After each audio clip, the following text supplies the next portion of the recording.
Hello everyone, welcome back into this channel, and in this video I will like to show you the way how to freeze the 3 rows on a Google Sheets document on iPhone. So you already have the documents. I already have this data that containing the title as well as the information, but then whenever you work with a bunch of data, so whenever you're scrolling down, those title will also disappear, so it will be make you difficult to find the title of each column or each rows. So the freeze features will help you to make the title stay on the top whenever you're like scrolling down the data or in information.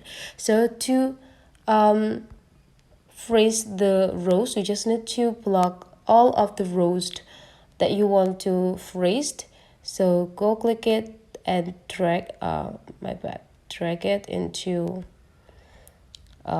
the specific rows that you want to freeze, and after you're done, go click into this number and slide this information into the left side until you find the freeze 3 rows here, and then just go click it. And now go click done, and let's see the result. Whenever you're like scrolling down, those titles is stay on the top, so there will be stay whenever you're scrolling it down. So that's the way how to freeze the rows on Google Sheets documents on iPhone. Hopefully this tutorial today is useful for you. So don't forget to leave some comment, like and subscribe into this channel, and I'll see you for the next video.